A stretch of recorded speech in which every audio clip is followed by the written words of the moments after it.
A man towering at 4 meters tall wakes up every day to the service of 4 maids. Before heading out, his path must be strewn with fresh flowers, and when he lounges in the bath, a beauty is there to bathe him. He's the dream lover of countless women and the idol in the hearts of the masses. Why? Because he is an ancient deity from the Egyptian empire of thousands of years ago. Within him flows blood as precious as gold, capable of transforming into various terrifying beasts at will. With their immense power and mystical artifacts, they reign over the weak humans on Earth. Originally set to become the new leader today, as the king was about to crown him with the royal crown, his uncle, the desert god, arrived with a host of red-armored soldiers and launched an immediate rebellion. Seth, in the presence of all the nation's people, coldly murdered his own brother and threatened all deities and subjects to submit to his rule, warning that any resistors would be instantly degraded to slaves. Horus, the god of the sky, couldn't turn a blind eye to his father's death before him. He raised his weapon to attack his uncle, unaware of the trap set by the latter. Horus found himself outmatched by the sinister and cunning Seth. Seth effectively disrupted his vision with light reflected off a shield. Even with Horus's extraordinary strength, he couldn't withstand his battle-hardened uncle. Facing ruthless judgment, Horus transformed into the god of the sky to strike back,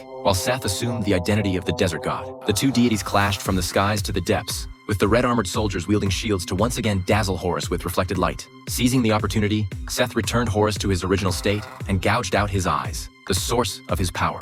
With his eyes taken, Horus was instantly stripped of his divine abilities. As Seth raised his staff to execute Horus, the goddess of love appeared, earnestly pleading to spare Horus's life. Horus was spared, but imprisoned in the tomb of the old king, never to see daylight again. Seth assumed the throne as desired, revealing his tyrannical nature by launching grand construction projects, including a tower boasting his achievements. Under his reign, most humans were enslaved, bereft of freedom and living in misery. During this oppressive rule, the thief Bek refused to accept his fate. Under the cover of night, Bek stealthily hid in a treasure-laden carriage, following the gold into a massive underground vault. This time, his intentions were grander. His target was the brilliant Eye of Power across the way. To claim the Eye of Power, Bek must navigate through 3 exceptionally hazardous challenges. One misstep would lead to the clutches of a hungry army of scorpions. Approaching cautiously, a mechanism is triggered as his shadow blocks the light. Promptly raising the torch overhead and minimizing the shadow's reach, Bek narrowly surpassed the first challenge. What awaits him in the perilous second trial? And can he truly secure the Eye of Power?